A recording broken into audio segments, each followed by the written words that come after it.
Trina Candaza may cryptic na mensahe sa social media sa gitna ng secret wedding ng ex-partner na si Carlo Aquino at Charlie Dizon.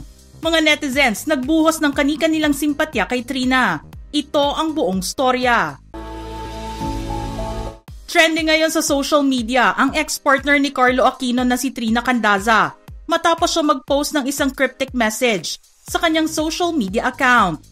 Nangyari ito matapos ang secret wedding ni Carlo Aquino kay Charlie Dizon na ginanap noong June 9, 2024. Sa kanyang Instagram account, nagbahagi ng isang litrato si Trina kung saan makikita ang isang pader na may painting. Ang caption lang ni Trina dito ay isang flower emoji.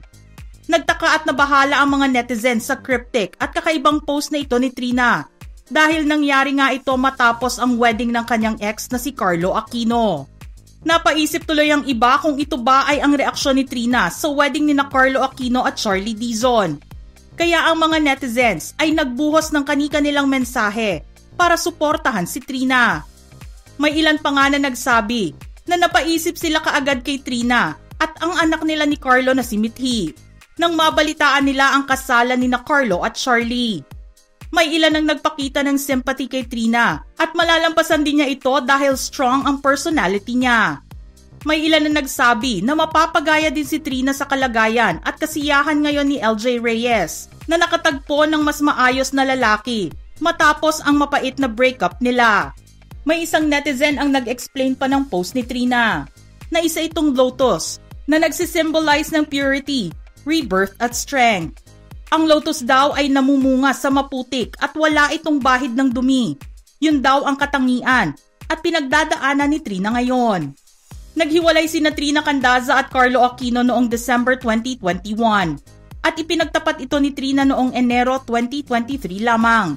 Labis na nasaktan si Trina sa pagkakahiwalay nila at ayaw nila isapubliko ang dahilan ng kanilang hiwalayan para proteksyonan ang kanilang anak na si Mithi. Pag-amin ni Trina ay naging toxic daw siya pero nag-try naman daw siyang maging positive para sa kanilang anak. Di kalaunan ay nakahanap ng bagong girlfriend si Carlo at ito nga ay si Charlie Dizon. Hindi na nag-react si Trina sa kanilang relasyon unless na maging stepmom na ni Mithi si Charlie Dizon. Ikinasal sina Carlo Aquino at Charlie Dizon nitong Sunday, June 9, 2024 at dinaluhan ito ng mga family at friends sa showbiz industry. Double celebration ito para kay Charlie Dizon dahil nanalo din siya bilang Best Actress sa 47th Gawad Urian noong June 8 lamang. Ano ang masasabi nyo sa tila naging reaction ni Trina Candaza sa wedding ni Carlo Aquino at Charlie Dizon? Just comment below.